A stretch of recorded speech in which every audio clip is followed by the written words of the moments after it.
So I'm going to start with some philosophy that if any of you have been doing my Pyrotheology for a while and maybe were part of my reading groups on the philosopher Jean-Luc Marion, you will know some of this, but this will be new to others. I'm going to start with some philosophical concepts, as I say, and then use that to kind of like get to the heart of what these mystics are talking about. Particularly the key reading this week is Anselm, and I'll come back to him in a second. So I want to use two concepts that are very important to Immanuel Kant. He famously said, concepts without intuitions are empty. Intuitions without concepts are blind. Right, so concepts without intuitions are empty, intuitions without concepts are blind. So I want to kind of unpack what that phrase means, very important phrase. Basically, what Kant was saying is a concept is a universal. It's an idea. So a concept is an idea and it plays in the world of universals. So if I have a concept of circle, it's not a real circle in the world, it's a circle in my head. And it's a perfect circle, right? So I can think of a perfect circle. There's no perfect circles in the world. There'll always be some slight deviation from perfect circularity, but the mathematical notion of a circle that I can have in my head is kind of like, it's untouched by time. It's untouched by, moth and rust can't corrode it. Thieves can't break in and steal it, right? It's this weird, eternal kind of concept. And then intuition is my experience of circles in life, right? And spheres. So in my everyday life, I encounter things that are circular. I encounter things that are in the world, from like the circular rim of this coffee mug to a football or whatever it is. Now, or take the concept cat, right? I have a concept of cat. And then I meet cats in the world. Like I meet cats.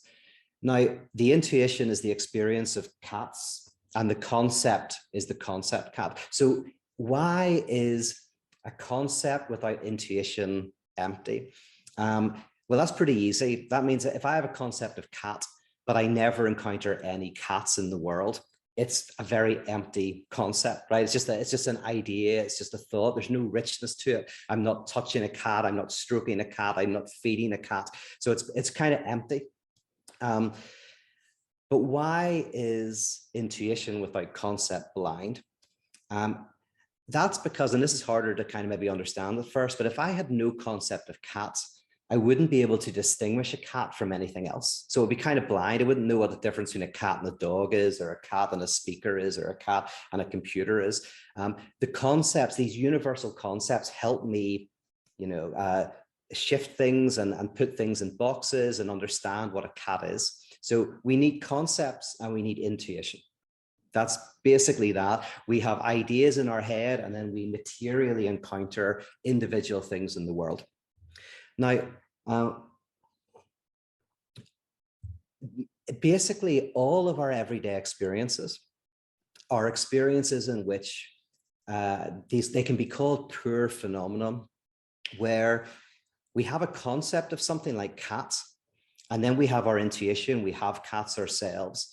But in order to fill the concept, in order to fill it up completely, we would have to encounter every single cat that lives, every single cat that did live and that will live, every possible cat, right? In order to fully kind of like get our intuition to the level of concept, it's impossible, right? It's almost like, it's like, again, this coffee mug.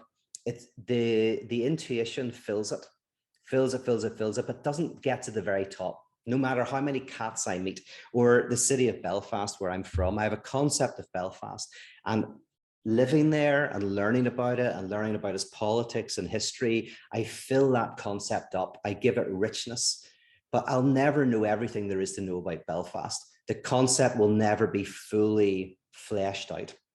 No matter how many circles I encounter, I'll never find the perfect circle.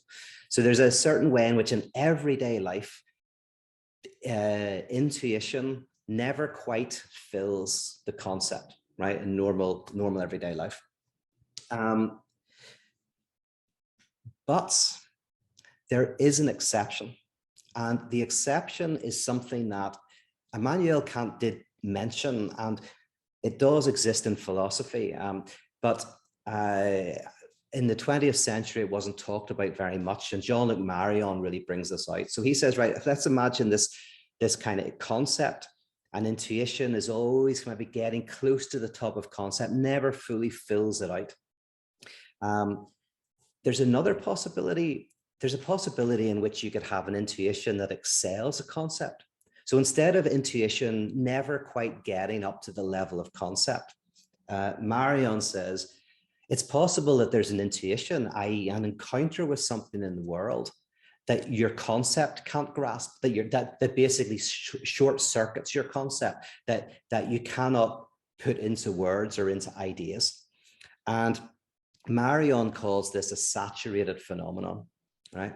Now, the great thing what Marion does at this point, when he talks about this, and I'll give some examples in a second, he immediately goes, here, don't think I'm getting all religious on you. Like, Marion is a religious guy, but he's also a philosopher. So he's like, before you think I'm getting all religious on you, he says, these rich experiences where intuition short circuits concepts, they are everyday occurrences. Now, they're not normal occurrences, so maybe they don't happen every day, but he gives lots of examples. And one of the examples he uses is art.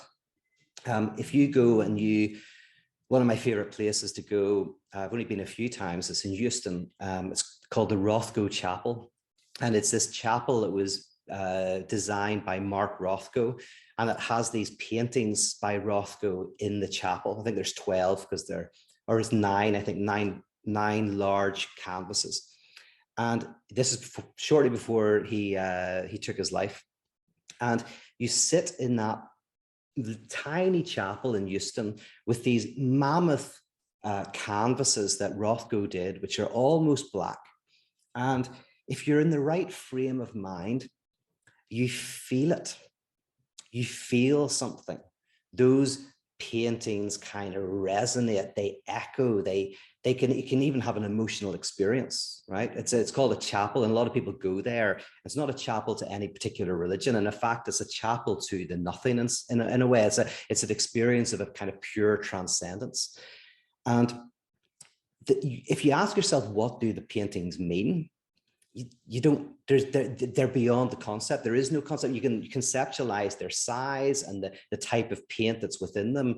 But what you feel is you feel something that you can't quite put into words. And that's an example for Marion of where you're intuiting something that can't be universalized and put into a concept. It kind of breaks open the concept.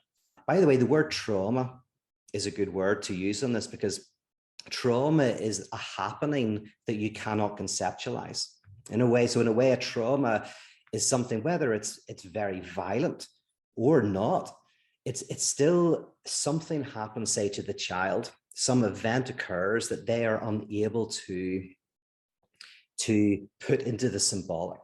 There's something about it that is a too muchness that gives birth to speech, and maybe we try to speak it, but there's something like a too muchness, a saturated experience. So we're talking about a type of, this language in the language of psychoanalysis connects somewhat with the idea of trauma, this idea of a saturated phenomenon. So Marion talks about how this can happen in 4 different ways, and he gives lots of examples. I think he even gives really mundane examples, like you could know everything there is to know about an engine, a car engine, but you break down and you bring it to someone who's a mechanic, and maybe you're trying to show off to the mechanic and say, oh, is that the defibrillator or whatever, right? And and that connects that, and the mechanic goes, listen, I have no idea. I don't know. He says, I've just been working with cars for 30 years. I'll get this thing working in half an hour, right? And there's a certain sense in which that mechanic has an intuitive experience with the engine that is not conceptual. And as soon as he kind of gets there, he or she gets too conceptual, it kind of loses it. But so that's another kind of idea of like of a saturated phenomenon. But then Marion goes further and he says, so what is religious experience? And he says religious experience could be described as a phenomenon that saturates us at all 4 levels at once, right? It's almost like a saturation of saturation. And he also doesn't even like the word experience. he uses the word counter experience. He has really beautifully precise language. He says, because religious experience is not really an experience of something. It's kind of an experience of something beyond experience, like a counter experience. It's a short circuiting. It's a derailing experience. It's an experience that throws you off course and onto a new one. So it's a dis course, a dis experience, a counter experience. That an event is a good word. And the religious word for this is revelation, right? Revelation is the incoming of an intuition that is beyond conception.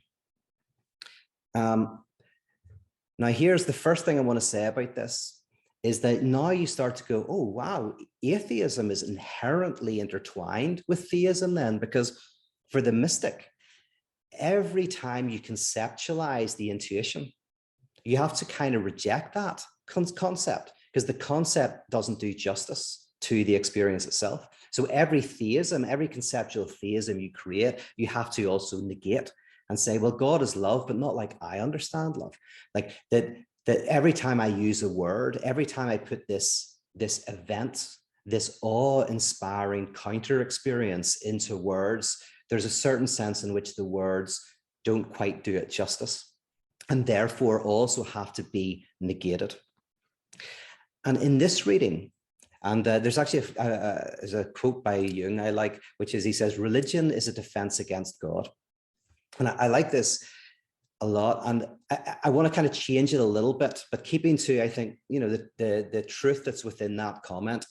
You could say that religion is a type of way of defending us against this experience of awe and fear and wonder of an intuition that we cannot grasp. Now, there's different ways of saying it. So religion can protect us, as in it puts a barrier up. You could think of religion as an invitation into this experience, a way of, the way, isn't it, that Moses has to turn his face from, so is he, because he cannot stare into the face of God directly, but only can look in God's back. That's kind of a metaphor for religion.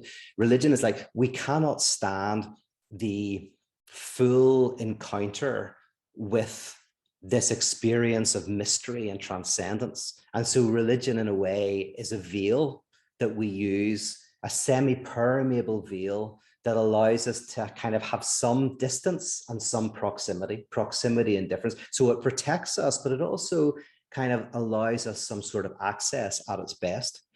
So religion at its worst closes you down from this transcendent experience on one side, but also at the other side, these religion, if it promises that you can have full access to this transcendent and understand it and grasp it, that's a lie as well. Religion is a type of theopoetics, a type of practice in which we gain a certain distance and proximity to this experience of the other. Now, this is really first expressed by Anselm. And in the reading you're going to get from Anselm this week, he basically says, something can exist in three ways. Something can exist in your mind, but not in reality. And that would be like pure concept in Kantian terms, something that you think of in your mind, but it doesn't exist. Even like a painting. I have an idea of a painting in my mind, but I haven't painted it. Then he says something could exist in the mind and in reality. And that's Anselm's way of kind of saying concept and intuition. So now I paint the painting. So now there's a painting on the wall. I didn't paint those, but look at them. That painting is not just in my mind, but is in reality. So there's kind of a balance there. But then Anselm says, but also something could exist in reality, but not be able to be contained by the mind. Right? That's the third level. And that's the level of the rich phenomenon, the saturated phenomenon Marian's talking about. And I think this is the core, not of every mystic, but I think it is the core of the mystical tradition in the West, is this notion that religion arises out of an encounter of revelation, an encounter with some sort of awe and overwhelming kind of short-circuiting of one's being by that which cannot be conceptualized. And therefore, atheism is not a critique of religion, but atheism has to be one of the spiritual disciplines of religion, always negating what it postulates, always seeing the words as a type of, as limited. And of course, then the most sophisticated religions will be religions in which the language self-knowingly reflects that.